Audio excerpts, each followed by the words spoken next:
Halo semuanya, selamat pagi, siang, sore, dan sore menjelang malam dan malam untuk kalian yang menonton video ini di bagian waktu manapun. Pada video kali ini saya akan menjelaskan di scheduling. Jadi sebelumnya itu kan saya sudah menjelaskan tentang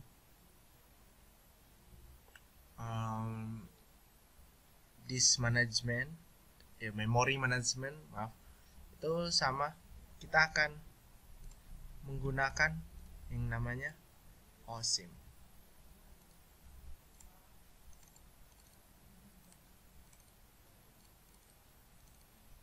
Nah, ini kita akan menggunakan OSIM.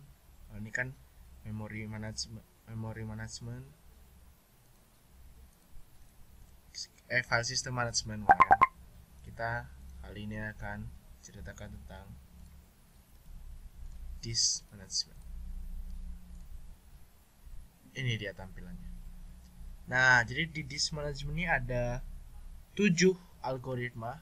Yang pertama, first in first out, last in first out, shortest seek time first, scan elevator, circular scan, look, dan circular look. Nah, nanti bakal kita bahas semuanya algoritma.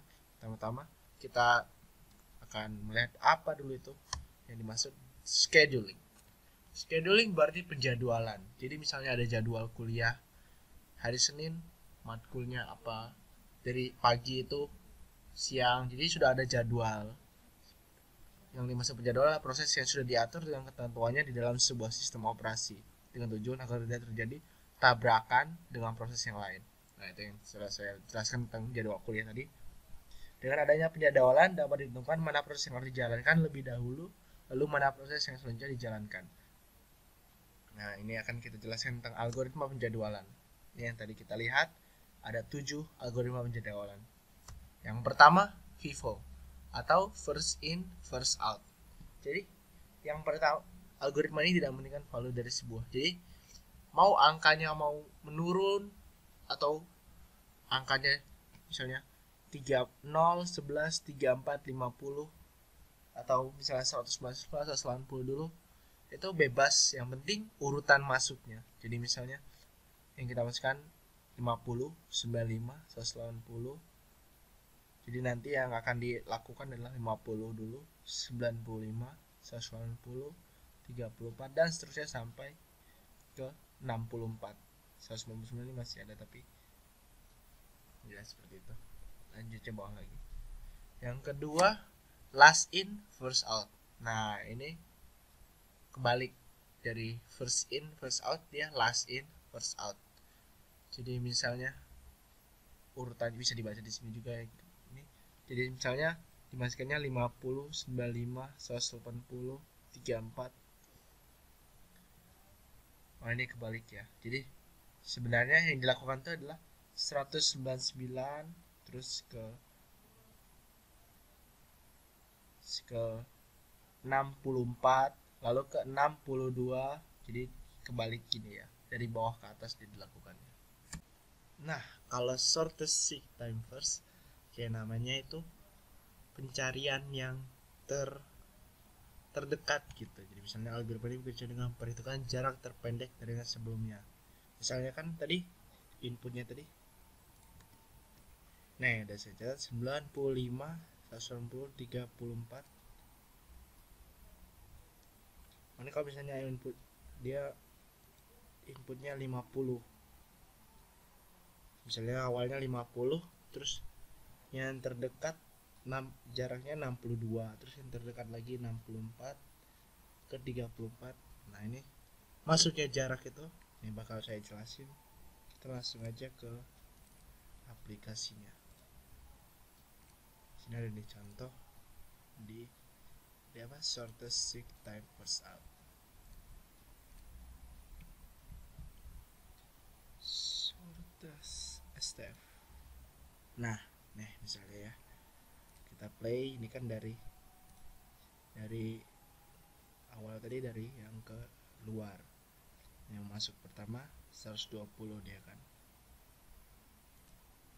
Jadi dia bakal cari yang terdekat dulu, dia bakal terus ngecek satu persatu ke 120, dapat langsung ke 150, 170, Terus lanjut dia langsung mengecek ke 40 dulu nih, baru 35.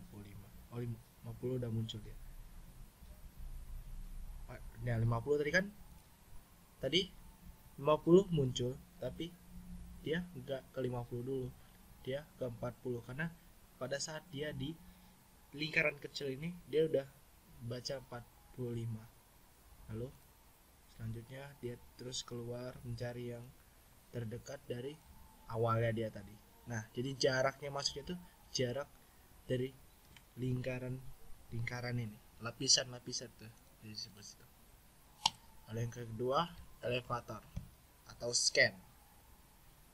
Algoritma ini sebenarnya namanya scan, tapi karena cara kerjanya itu mirip elevator. Jadi misalnya dimulai dari 50, dari 50 dilakukan cek kemana jarak akhir yang terdekat. Jadi maksudnya 0 atau 99 ke 0, berarti dia bakal baca ke 0, ke 34, 11, 0, baru dia scan lagi keluar 62, 64 dan seterusnya.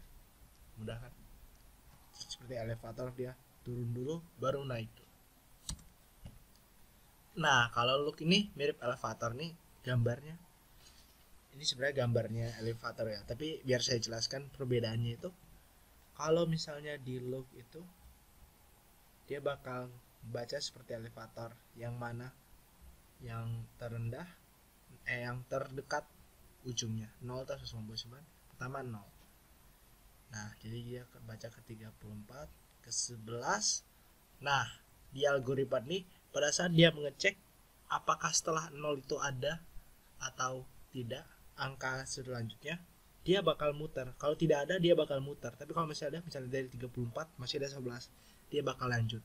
Nah, ke 11 pas dicek 0, di kiri 0 ada, nggak ada. Berarti ini kalau misalnya tadi itu elevator, dia ke 0. Tapi kalau dia loop dari 11 itu langsung ke 62, lanjut 64, 95, 109, 123, 190. Nah, berhenti di sini. Gitu jadi. Dia kalau misalnya udah mau nabrak, dia langsung muter. Gitu algoritma loop. Algoritma circular scan. Kenapa dinamakan circular? Karena ini tadi bentuk antriannya tuh berupa sirkular, lingkaran. Algoritma ini mirip dengan algoritma elevator. Nah, ini yang uniknya dari scan sama circular scan. Perbedaannya itu, kalau misalnya scan dari mojok, dia misal dari kiri, dia ke kanan. Kalau misalnya circular, jadi misalkan 50 ini kan di tengah, dia kan menurun ke arah sini kan, ke dalam. Kalau scan, dia dari ke dalam berhenti di sini, keluar lagi ngeceknya. Kalau circular scan, dia dari sini masuk ke sini, dari luar dia. Jadi seperti ini. Nah, kayak main game Snake, kita langsung tembus ke dinding yang lainnya. Lanjut lagi ke si loop, seperti loop tadi. Nah, ini kan kalau loop tadi itu dia tuh mengabaikan 0 dan 199.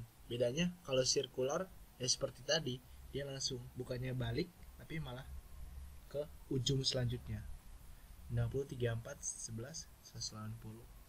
Langsung ke 90, ke 62. Nah, itu tadi ke-7 algoritma dari di scheduling. Kalau misalnya ada pertanyaan bisa dicantumkan kolom komentar. Jangan lupa share ke teman ilmu komputer biar bisa lebih jelas bagaimana cara kerja sistem operasi. Nggak cuma install saja, tapi dicari tahu bagaimana cara kerjanya. Untuk OS SIM, saya akan cantumkan ke deskripsi video jika ingin mendownloadnya. Sekian dari saya. Salam ilmu komputer.